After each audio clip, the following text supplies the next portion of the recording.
Good afternoon વિદ્યાર્થી મિત્રો, સ્વાગત છે મિરાઈ એકેડમી પર. હું દિશાંત પટેલ. પોલિટીની આજ ફરીથી એક લેક્ચર સાથે આપણે મળ્યા છીએ એકબીજાને, બરાબર છે. તો જે પોલિટીની શરૂઆત છે એ શરૂઆતની અંદર આપણને એ તો ખબર હોવી જોઈએ ને કે આપણા સદનનું કામ કઈ રીતે કરે છે. જો એક વસ્તુ સમજો તમે કે જ્યારે પણ હું કહું કે બંધારણ, તો બંધારણ એક એવું પુસ્તક છે કે જેની ઉપર દેશનું શાસન ચલાવવાનું છે. પણ હું કહું પોલિટી, તો પોલિટીનો મતલબ છે કે હવે એ બંધારણની અંદર જે લખેલું છે એના પ્રમાણે વિધિ બનશે, એ વિધિને ચેક કરવાનું કામ ન્યાયપાલિકા કરશે, હે ને? અને એ બંનેનું જે સંયોજન છે એ બનશે પોલિટી. તો આનું હું પોલિટી કહીશ. તો પોલિટી તમે જ્યારે બી ભણો ને ત્યારે એની અંદર આપણે સદનની ચર્ચા વિસ્તૃતમાં કરવાની હોય, અને સદન કઈ રીતે કામ કરે, બંધારણ એને કઈ રીતના નિર્દેશ આપેલા છે કે તમે કઈ રીતે વિધિ બનાવશો, કે કઈ રીતે કામ કરશો, કઈ રીતે તમે પ્રસ્તાવ પારિત કરશો, કઈ રીતે બિલ પારિત કરશો, બિલ એટલે કે વિધેયક પારિત કરશો, એક્ટ કઈ રીતે એટલે કે અધિનિયમ કઈ રીતે બનાવશો, સંવિધાન સંશોધન કઈ રીતે કરશો, કોઈની પદ મુક્તિ કઈ રીતે કરશો. કેમ કે પદ મુક્તિ એટલા માટે કેમ કે સંવિધાનિક પદ છે, તો કોઈ એક જણના કહેવાથી તો જશે નહીં. તો સંવિધાનની અંદર એની જોગવાઈ હશે કે કઈ રીતે એની પદ મુક્તિ થશે. તો એ દરેક વસ્તુ જે છે પ્રેક્ટિકલી સદન કઈ રીતે કરે છે, હે ને? એ આપણો આજનો ટોપિક છે કે સદનની અંદર એવી કઈ પ્રક્રિયાઓ થાય છે કે જે પ્રક્રિયાઓથી સંવિધાન જે છે, જે આપણું બંધારણ છે, એ બંધારણનું ઇમ્પ્લિમેન્ટેશન થાય, એનો કાનૂન બને, પ્રસ્તાવ બને કે વિધેયક બને. તો એવી કઈ કઈ પ્રક્રિયાઓ છે કે જેનાથી સદન એ કામ કરે છે. હવે પ્રક્રિયા એટલે કે એ નથી લખવાનું કે વિધેયક કઈ રીતે પાસ કરે છે. પ્રક્રિયા એટલે કે એવું છે કે સદન કઈ રીતે કરે છે. હવે તમે સમજો કે આપણો દેશ કઈ રીતનો છે, લોકશાહી દેશ છે. લોકશાહી દેશમાં શાસન કઈ રીતે નક્કી થાય કે સર પક્ષ વિપક્ષથી. પક્ષ કઈ રીતે જીતે? જો તમે વડાપ્રધાન નથી જીતાડતા, ધ્યાન રાખજો, તમે એક પાર્ટી સ્પેસિફિકને જીતાડો છો, પાર્ટી નક્કી કરશે હવે કે વડાપ્રધાન કોણ બનશે, બરાબર? તો આપણે એને કઈ રીતે જીતાડીએ છીએ? વોટ આપીને. વોટ આપીએ તો એમાં શું આપણે ગણિત ધ્યાનમાં રહીએ? પૂર્ણ બહુમત કહીએ કે બહુમત કહીએ આપણે? તો આપણે એ રીતે ધ્યાનમાં લઈએ કે ભાઈ જેને સૌથી વધારે સીટ મળે આખા દેશમાં 543 માંથી, અને સ્ટેટમાં હોય તો વિધાનસભાની, એ માણસ પીએમ કાં તો સીએમ બને, મતલબ પ્રાઇમ મિનિસ્ટર કે ચીફ મિનિસ્ટર બને, બરાબર છે ને? વડાપ્રધાન કે મુખ્યમંત્રી બને. તો આ આપણી પેટર્ન છે. હવે સેમ પેટર્ન જો વડાપ્રધાનનું પદ તમે એ રીતે બેસાડ્યું છે તો એ જ સેમ પેટર્નથી આપણી સદન પણ કામ કરે છે. સદન પણ કઈ પેટર્નથી કામ કરે છે? બહુમતના આધાર પર સદન કામ કરે છે. પડી ખબર? તો આ જ બધી બહુમત કઈ છે એના વિશે આજે આપણે ચર્ચા કરવાની છે, બરાબર છે? તો જુઓ, આજનો ટોપિક છે સદનમાં ઉપયોગિત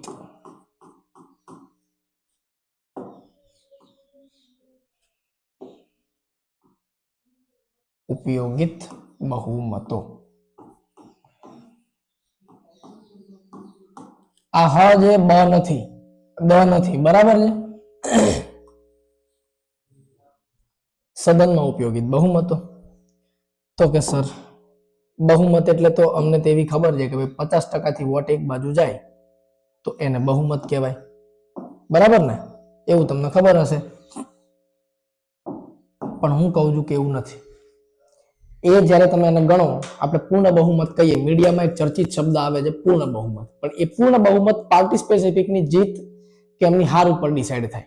પૂર્ણ બહુમત એટલે કે 543 માંથી જો 272 સીટો લઈને આવી જાય તેને પૂર્ણ બહુમત કહીએ. પણ આ મીડિયાનો ચર્ચિત શબ્દ છે કાં તો અખબારોનો ચર્ચિત શબ્દ છે, ન્યૂઝપેપર્સનો, બરાબર છે?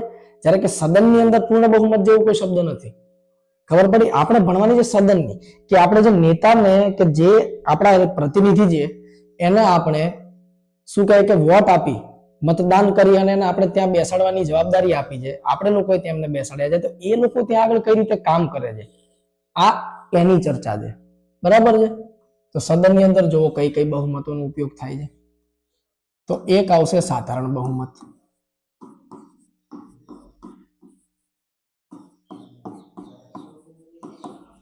બરાબર?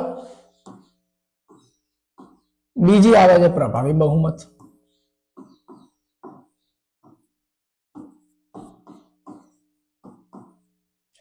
અને એક આવે છે વિશેષ બહુમત.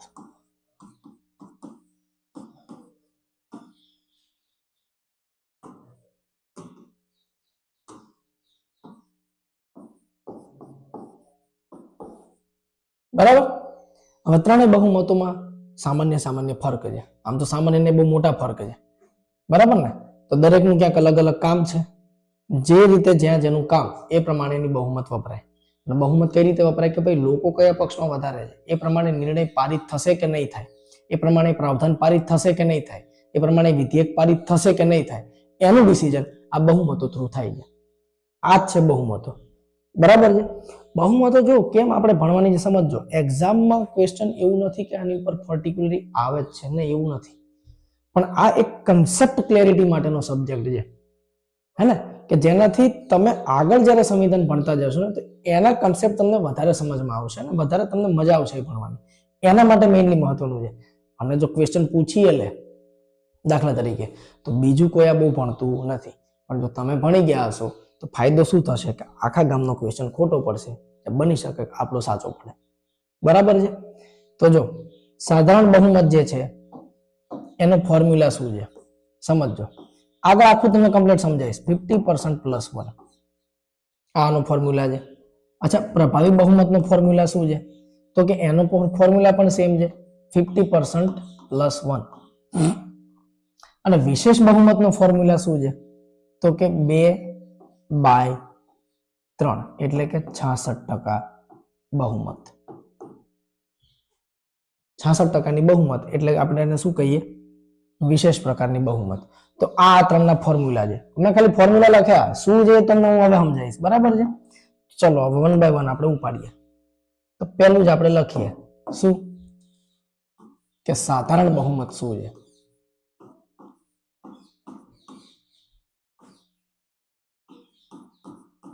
સાધારણ બહુમત. બરાબર. ફોર્મ્યુલા સાઈડમાં લખી જ દો. ફોર્મ્યુલા શું છે? તો કે સર 50% + 1. 50% + 1 નો મતલબ શું થાય ત્યાંથી સમજો. માનો કે તમારા ઘરની અંદર તમે 10 સદસ્યો છો. 10 સદસ્યો વચ્ચે ચર્ચા ચાલી રહી છે કે કાલે સવારે આપણે અંબાજી દર્શન કરવા જવા છે. આ ઘરની અંદર એક પ્રસ્તાવ મૂકેલો છે. બરાબર છે. આપણા દાદાજીએ માનો કેવું કે પ્રસ્તાવ મૂક્યો કે કાલ સવારે આપણે અંબાજી જઈએ દર્શન કરવા માટે. પપ્પા એવું કહે છે કે નોકરી પર જવાનું છે, ટાઈમ નથી સેટ થાય એવો, હે ને?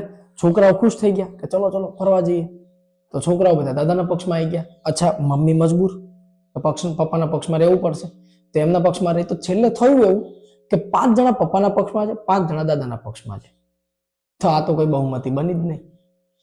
તો આમાં શું થશે? કાં તો પ્લાન બનશે કાં તો કેન્સલ થશે. એક્ઝેક્ટ ડિસિઝન ઉપર ના આવ્યા. ખબર પડી તમને? પણ જો 6 જણા દાદાજીના પક્ષમાં હોત તો પપ્પાનું કોઈ સાંભળત નહીં. અને જો 6 પપ્પાના પક્ષમાં હોત તો દાદાજીને એમ કહેત કે દાદા છોડો ને પછી ક્યારેક જઈશું આપણે. પડી ખબર? તો એને જ કહેવાય 50% + 1. એટલે શું કે 10 માંથી જ્યાં સુધી 5 માનતા હતા ત્યાં સુધી 50% હતો. પણ જેવો એક વોટ ઉપર જશે હવે બહુમતી થઈ જશે. ભાઈ 8 બી હોઈ શકે, હે ને? પણ 50% થી એક મત વધારે જોઈએ, જેને આપણે સાધારણ બહુમત કહીએ છીએ. બરાબર. હવે સાધારણ બહુમતની ડેફિનેશન શું છે? મેઇન વસ્તુ છે ડેફિનેશન ઉપર ફોકસ કરવાનું. તો એવું કહે છે કે સદનમાં નથી લખતું. બરાબર છે.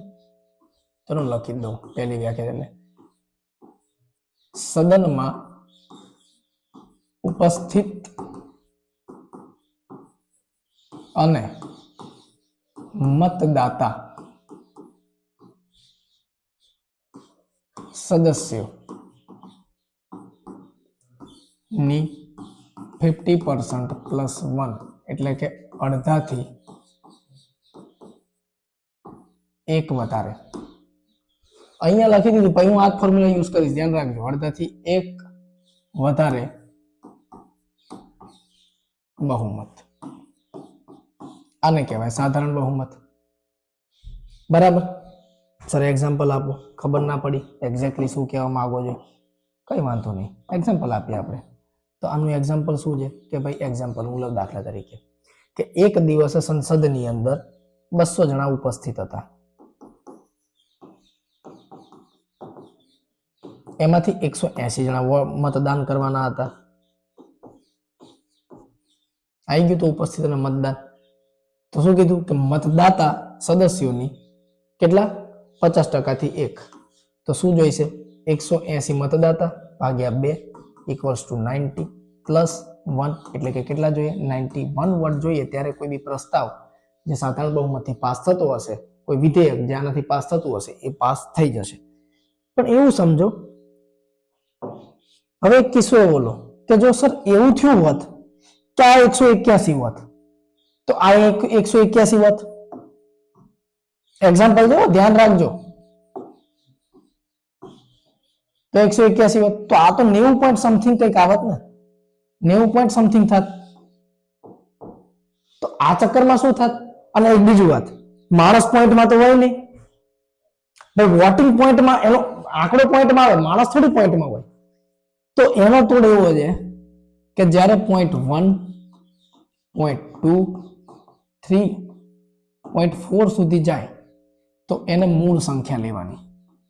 મૂળ સંખ્યા એટલે કે અહીંયા માનો કે 181 હોત ને, એક મિનિટ, મૂળ સંખ્યા. તો સમજો કે અહીંયા આગળ 181 છે તો આ સમથિંગ 90.101 ની આસપાસ આવશે કોઈ બી, તો એ 90 જ રહેશે. હવે પણ જ્યારે આ સંખ્યા 0.5,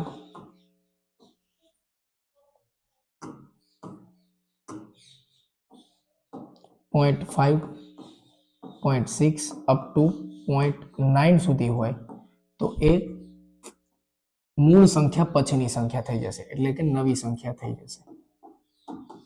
ખબર પડી? દરેક જગ્યાએ આ ફોર્મ્યુલા લાગુ પડશે. હવે કોઈ પણ જગ્યાએ આ ફોર્મ્યુલા યાદ રાખજો. એટલે જો અહીંયા આગળ માનો કે 100 ને સમજી લો કે 181 પોઈન્ટ સમથિંગ, એટલે મતલબ 181 આયા, બરાબર છે. જો 182 હોત તો 91 થઈ જ જવાના હતા, બરાબર. પણ 181 છે તો સમથિંગ એમ સમજો ને કે 181.5 ની આસપાસ જ આવશે, તો ઓટોમેટિકલી 91 વોટ થઈ જશે. અને એવું ના થાય તો નહીં થાય. પડી ખબર? આ ફોર્મ્યુલા લાગુ પડે છે દરેકમાં. આને જ આપણે કહીએ સાધારણ બહુમત. હવે મેઇન વસ્તુ એ નથી કે આનું ડેફિનેશન શું છે, મેઇન વસ્તુ છે કે આના પ્રયોગ ક્યાં આગળ થાય, બરાબર ને. તો તમારે યાદ જે રાખવાનું છે શું છે, એના અનુપ્રયોગ. આ શેનો અનુપ્રયોગ છે કે સાધારણ બહુમતનો પ્રયોગ કઈ જગ્યાએ થાય, બરાબર છે. તો હું પહેલું જ તમને કહું, નંબર 1 વિધેયકમાં.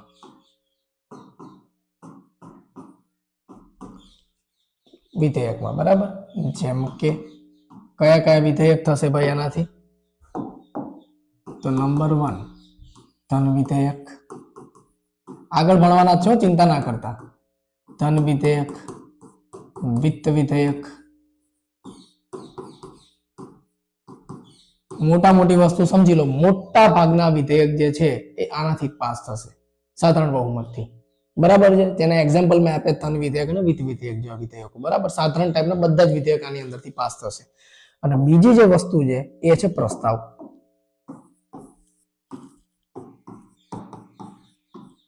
તો કઈ કઈ રીતના પ્રસ્તાવ પાસ થશે? પ્રસ્તાવની અંદર અલગ અલગ બહુ બધા ટાઈપના પ્રસ્તાવ છે, જેમ કે વિશ્વાસ પ્રસ્તાવ.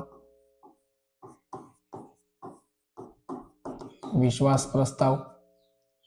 બીજું છે વિશ્વાસ લખ્યું તો અવિશ્વાસ કોમન છે, અવિશ્વાસ પ્રસ્તાવ, બરાબર ને.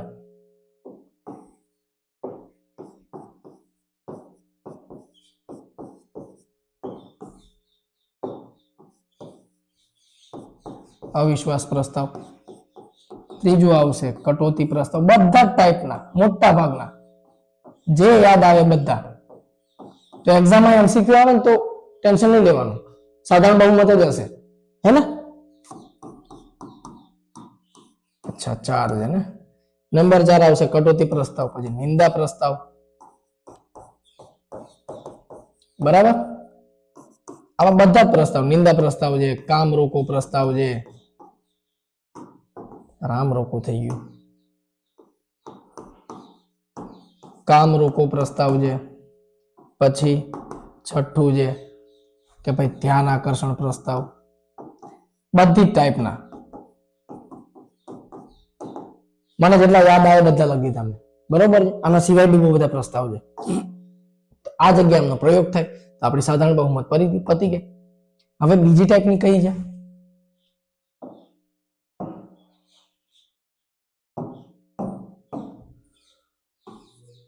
બીજી છે પ્રભાવી બહુમત.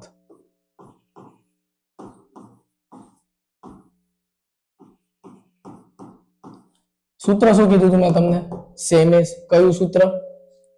તો કે સર 50% વત્તા 1 કીધું હતું, પણ એ તો સર સાધારણ બહુમત નું નહોતું, એવું તમે કહેશો ને, રાઈટ? સૂત્ર તો સાધારણ બહુમત નું જ હતું, પણ કંઈક અલગ હશે ને આની અંદર, ખબર પડી? તો આ શું કહે છે કે સદનની કુલ સંખ્યા, શબ્દ પકડજો, સદનની કુલ સંખ્યા માઇનસ રિક્તિઓ ના 50% થી એક વધારે. એટલામાં ઉપસ્થિત અને મતદાતા નથી, ધ્યાન રાખજો.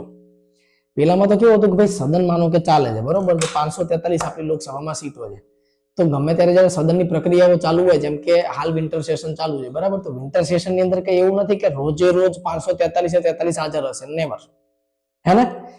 એક દિવસ એવું બી બને કે 250 જણા છે, એક દિવસ એવું બી બને કે 300 જણા છે, એક દિવસ એવું બી બને કે 200 થી નીચે છે. હે ને? પોસિબિલિટી બધી જ છે. તો એ રીતે એને કહેવાય કે ઉપસ્થિત અને મતદાતા સદસ્ય.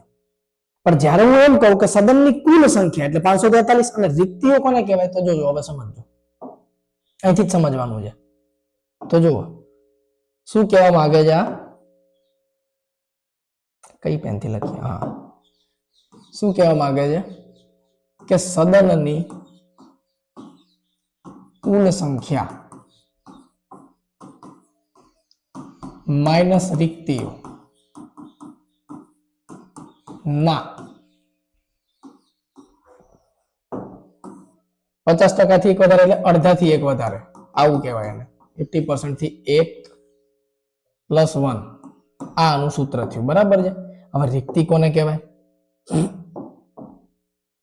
રિક્તિ એટલે શું? એવું સમજો કે 543 હતા. હવે ઇમરજન્સીમાં કોઈ મેડિકલી દાખલ થયેલું છે, સમજો કે 3-4 મહિનાની ટ્રીટમેન્ટ છે આરામથી, કોઈ અકાળે કોઈનું નિધન થઈ ગયું એવું સમજો, તો એ સીટ તાત્કાલિક તો નહીં ભરાય ને, તો એને આપણે રિક્તિ કહીશું, બરાબર ને? સમજ્યા તમે? તો એ જ છે રિક્તિ.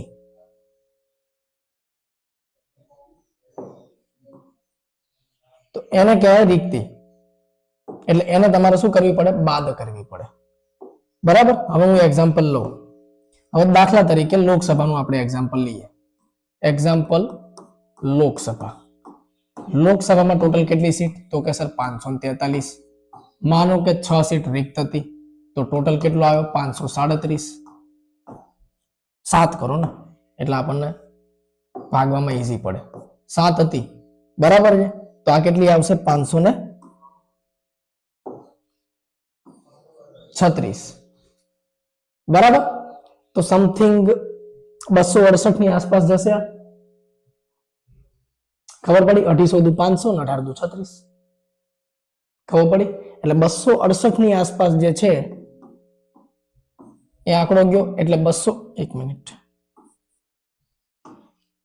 536 ને ભાગ્યા 2 કરવું એટલે કેટલા આવે? 268 વત્તા 1 એટલે 269 વોટ જ્યારે એક બાજુ પડે ત્યારે તમે આ પ્રસ્તાવ પાસ કરી શકો. આનાથી જે પણ વિધિ થવાની હોય. હવે આની વિધિ એક માત્ર છે, કઈ? 8 જણની પદ મુક્તિ થાય. આનાથી 8 પદો પરથી તમે પદ મુક્તિ કરી શકો. પદ મુક્તિ એટલે કે એમને તમે ઘર ભેગા કરી શકો કે જાઓ ભાઈ, સંસદ નથી ચાહતી કે તમે આ પદને યોગ્ય છો, કે સદન નથી ચાહતી કે તમે આ પદને યોગ્ય છો. એવા 8 પદ કયા કયા છે ભાઈ? તો સૌથી પહેલા કયું આવશે? અનુપ્રયોગ.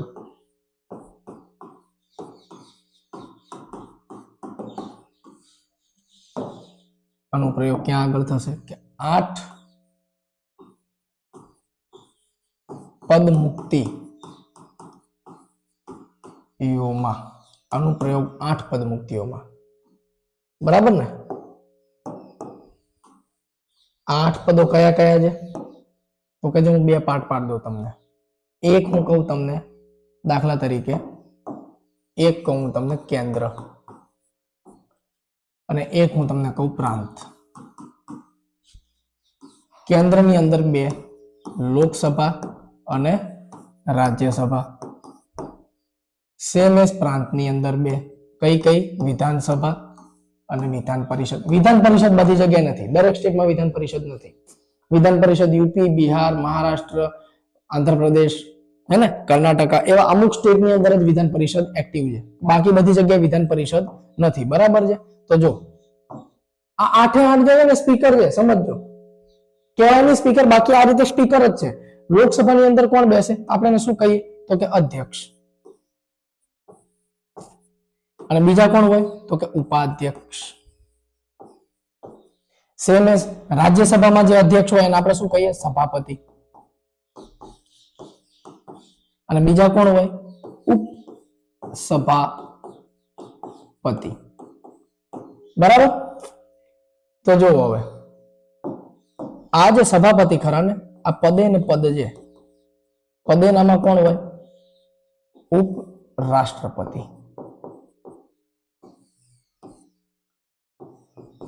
ઉપરાષ્ટ્રપતિ જ રાજ્યસભાના સભાપતિ હોય. આ યાદ રાખજો. બરાબર છે? ફેક્ટ છે, કમ્પ્લીટલી ફેક્ટ છે, એટલે યાદ રાખજો આને. બરાબર? હવે વાત કરીએ વિધાનસભામાં. તો કે વિધાનસભામાં સેમ કોણ સર? તો કે અધ્યક્ષ અને ઉપાધ્યક્ષ. તો અહીંયા આગળ કોણ હશે? તો કે એ જ સર. કોણ? તો કે સભાપતિ અને ઉપસભાપતિ. આટલા જણાની પદ મુક્તિ જ્યારે કરવાની હોય ત્યારે પ્રભાવી બહુમતનો પ્રયોગ થાય. બરાબર છે? તો આ જગ્યાનો અનુપ્રયોગ થશે. ક્યાં આગળ? કેન્દ્રમાં લોકસભા, રાજ્યસભા, પ્રાંતમાં વિધાનસભા, વિધાન પરિષદ, અધ્યક્ષ, ઉપાધ્યક્ષ, સભાપતિ, ઉપસભાપતિની પદ મુક્તિ માટે પ્રભાવી બહુમતનો પ્રયોગ થાય. આવી ગઈ સમજમાં પ્રભાવી બહુમત? હવે આ બે તો ઈઝી છે. એકચ્યુઅલમાં જો પ્રશ્ન બી બની શકે ને તો મેઇનલી વિશેષ બહુમત ઉપર જ બનશે, કેમ કે આ બંને ઈઝી છે. આ બંનેમાં એટલું કંઈ ખાસ છે નહીં. અને બનશે તો મેં તમને કીધું અનુપ્રયોગ ઉપર બનશે, પણ વિશેષ બહુમતમાં એવું બી બની શકે કે ડેફિનેશન બી પૂછી લે. ત્રીજી કઈ છે હવે? વિશેષ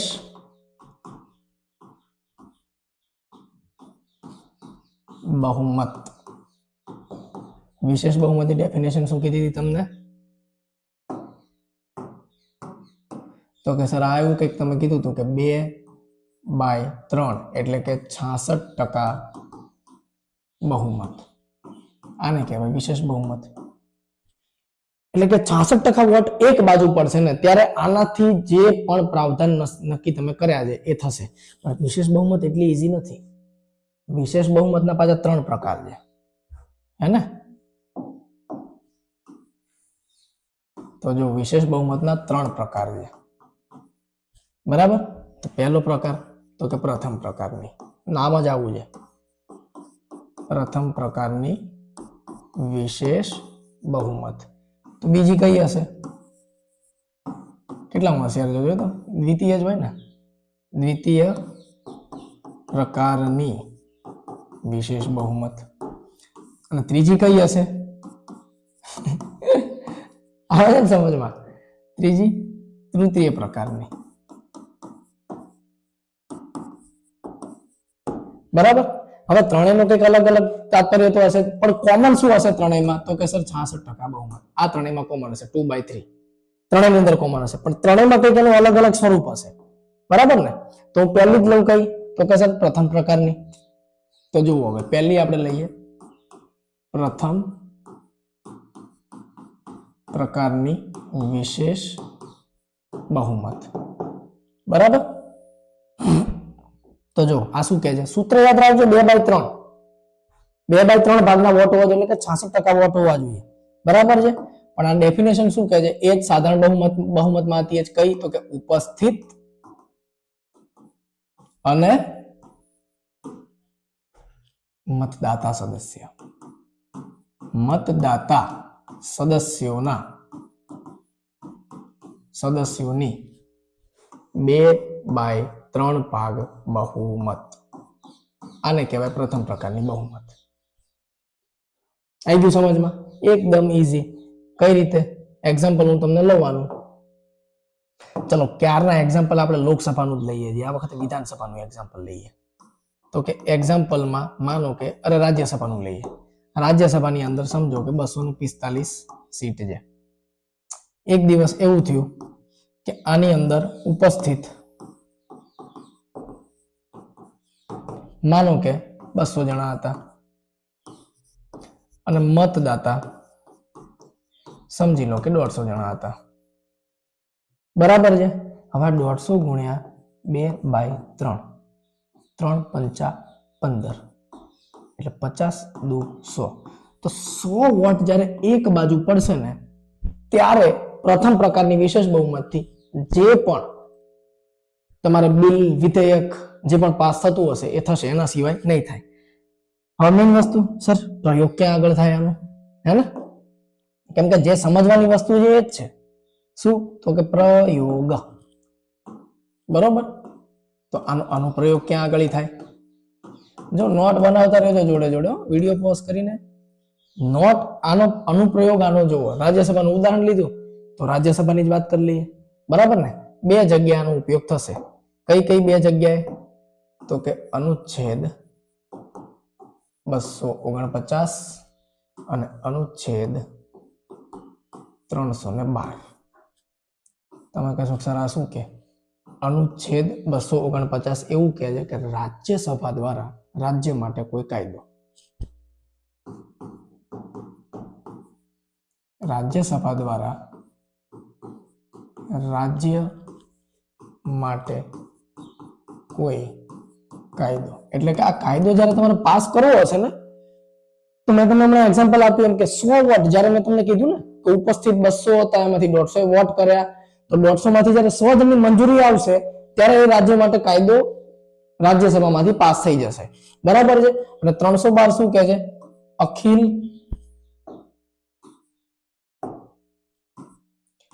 નવી અખિલ ભારતીય સેવા. અખિલ ભારતીય સેવા એટલે આઈપીએસ, આઈએએસ, આઈએફઓએસ એટલે કે Indian forest service, administration service અને પોલીસ સર્વિસ. 3 સર્વિસ જે છે આ ઇન્ડિયનની એ અખિલ ભારતીય સેવામાં આવે. કઈ રીતે? તો કે ભાઈ જે માણસ જે નિમણૂક કર્યો છે ને એ ક્યાંનો છે? તો કે એ છે કેન્દ્ર દ્વારા નિમણૂક થયેલો. યુપીએસસી તો કેન્દ્ર જ લે છે ને, પણ એનું જોબ કાર્ડર ક્યાં આગળ છે? તો કે સ્ટેટની અંદર. તો એને સેલરી કોણ પ્રોવાઈડ કરશે? તો કે સ્ટેટ.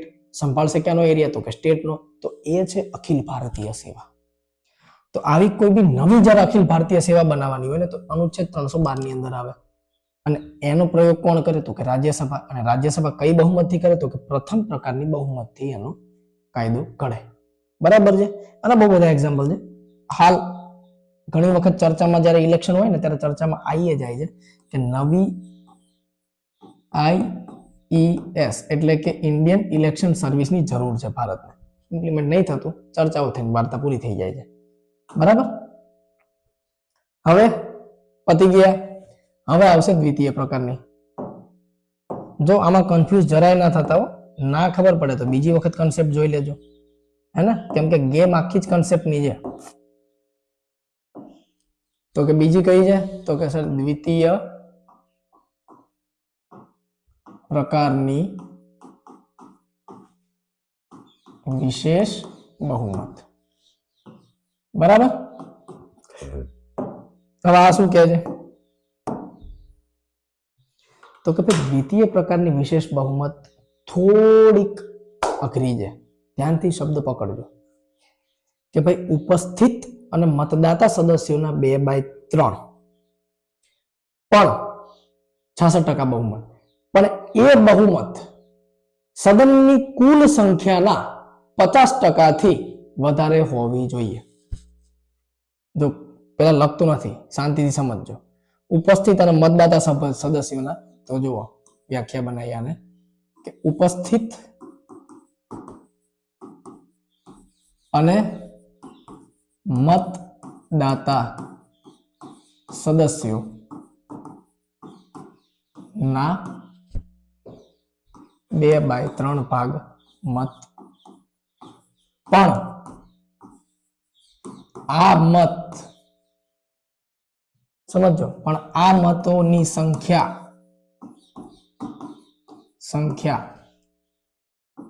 સદનના કુલ સદસ્ય, સદનની આવશે, સદનની કુલ સદસ્ય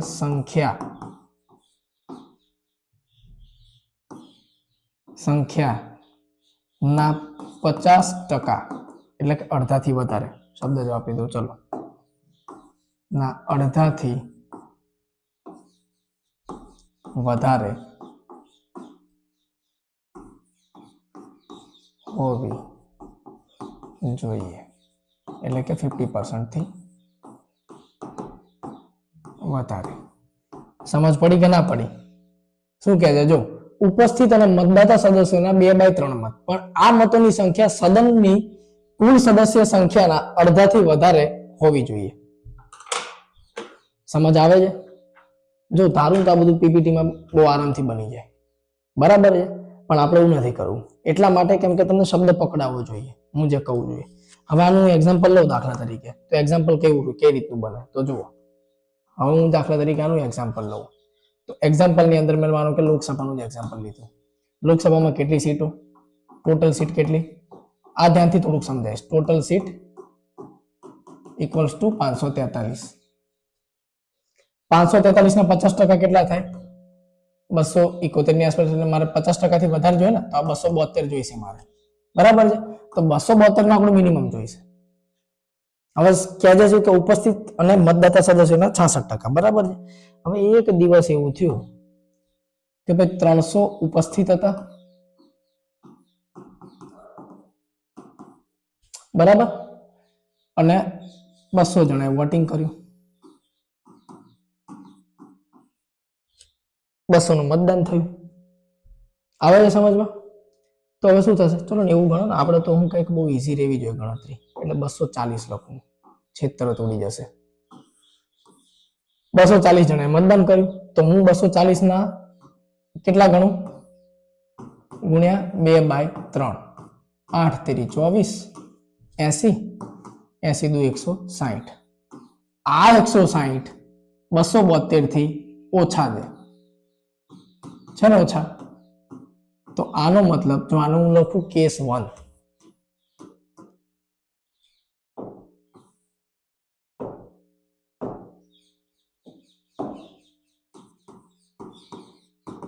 કેસ 1, તો કેસ 1 ની અંદર શું થશે કે અહીંયા આગળ પ્રાવધાન પાસ થશે નહીં. પ્રાવધાન કે જે બી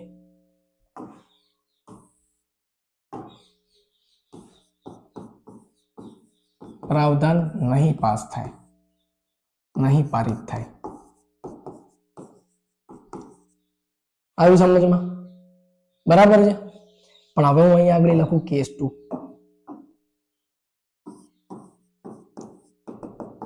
હવે કેસ 2 માં સમજો કે એક દિવસ એવું હતું કે પાર્લામેન્ટમાં, મતલબ કે જે ઉપસ્થિત સદસ્ય હતા, તો કે ભાઈ ઉપસ્થિત એમ સમજી લો કે 420 જણા ઉપસ્થિત હતા. 450 સમજો ને, ચલો 450 ઉપસ્થિત હતા. મતદાતા 420 હતા. બીજી 420 ના સમજતા હો, 420 સદસ્ય હતા, બરાબર. હવે આ 420 ના 2/3, 14 તેરી 42, 140, 140 દુ 280. આ 280, આ 280 272 કરતા વધારે છે, તો કે છે સર. તો અહીંયાથી શું થશે? તો કે આ પ્રાવધાન પારિત થશે. પડી ખબર? આ પ્રાવધાન પારિત થશે. હવે તો એક્ઝેક્ટલી કન્સેપ્ટ સમજાઈ ગયો કે ઉપસ્થિત અને મતદાતાના 2/3 તો ખરા જ, પણ કુલ સદસ્ય સંખ્યાના 50% થી વધારે હોવા જોઈએ, એ પણ જરૂરી છે દ્વિતીય પ્રકારની બહુમતમાં, વિશેષ બહુમતમાં, બરાબર ને. હવે મેઇનલી મેં તમને કીધું કે આપણે તો શું યાદ રાખવાનું છે, તો કે અનુપ્રયોગ,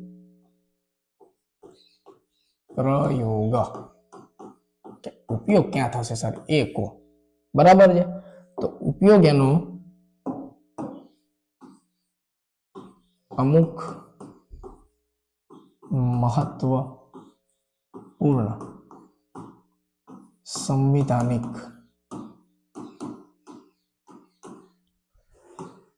પદો ના મહાભિયોગમાં, મહાભિયોગનો મતલબ થાય પદ મુક્તિ.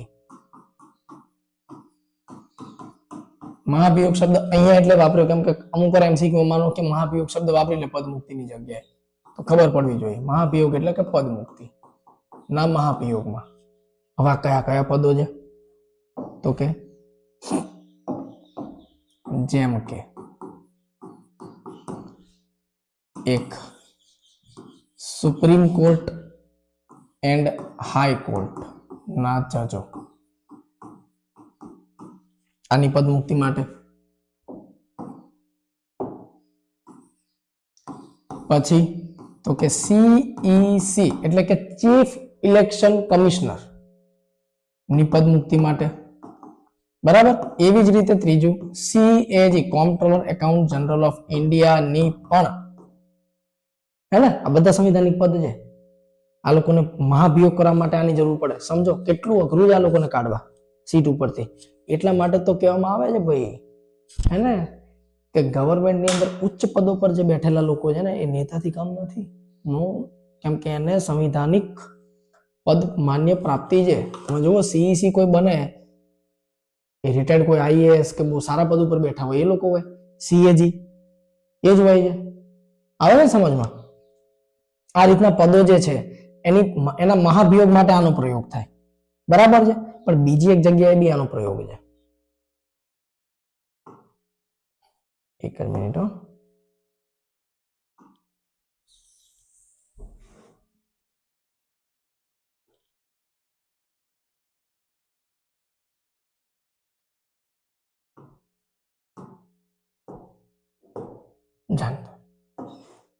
આગળ જઈએ. હવે બીજો પ્રયોગ શું છે તો કે બીજો પ્રયોગ છે સંવિધાનિક સંશોધનની અંદર. તો કે નંબર 1 સંવિધાન સંશોધનમાં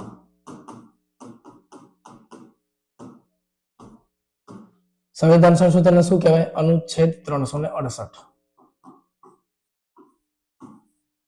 ખાસ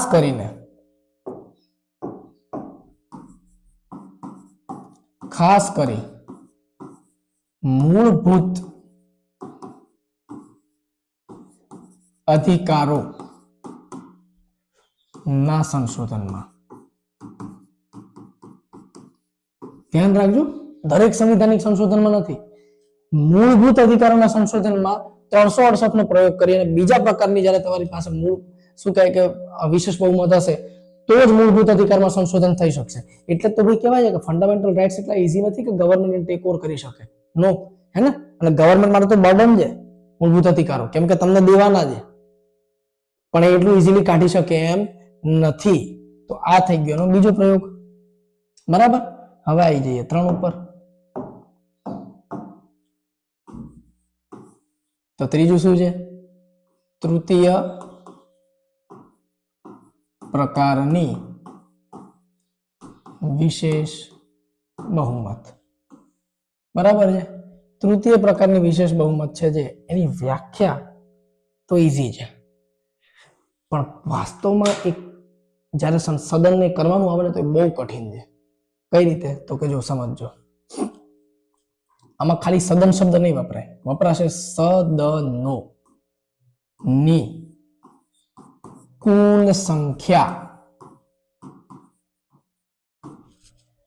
ના 2/3 એટલે કે 66% બહુમત. સંખ્યાની 2/3 બહુમત. જો મેં શબ્દ વાપર્યો કયો? ધ્યાનથી જુઓ, મેં શબ્દ વાપર્યો છે સદનોની. સદનોની શબ્દ વાપર્યો મેં એટલે એની અંદર બંને સામેલ થઈ જાય, લોકસભા વત્તા રાજ્યસભા. એટલે કે લોકસભાના કેટલા સદસ્ય છે ભાઈ? તો કે લોકસભામાં સર 543 સદસ્ય છે અને રાજ્યસભામાં કેટલા સદસ્ય છે? તો કે સર 245 સદસ્ય છે. તો બંનેના કેટલા થયા? 5 3 8, 4 ને 4 8 અને 5 ને 2 7, તો કે 788 ના 2/3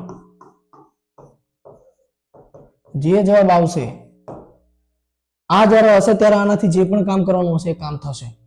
અને આવું આપણા સંવિધાનમાં માત્ર એક જ જગ્યાએ પ્રયોગ થશે આનો. કેમ કે મુશ્કેલ કેટલું છે જુઓ તમે, બંને સદનોને જોડે બેસાડવાના, એ લોકોનું વોટિંગ થશે ત્યારે જ. અને આ બહુમત રાજ્યસભામાં નથી વપરાતી, શું કે પ્રાંતીય વિધાનસભાઓમાં નથી વપરાતી, પ્રાંતીય સદનોમાં નથી વપરાતી. વિધાનસભાઓ એક વિધાન પરિષદ હોય, માત્ર ને માત્ર કેન્દ્રીય સદનોમાં વપરાય છે. તો કેન્દ્રીય સદનોની અંદર આનો પ્રયોગ ક્યાં આગળ છે? તો આનો પ્રયોગ માત્ર એક જ જગ્યાએ છે. આનો તૃતીય પ્રકારની બહુમતનો કઈ જગ્યાએ? તો કે અનુચ્છેદ 61 માં. અને શું છે અનુચ્છેદ 61? તો કે અનુચ્છેદ 61 રાષ્ટ્રપતિ નો મહાભિયોગ છે.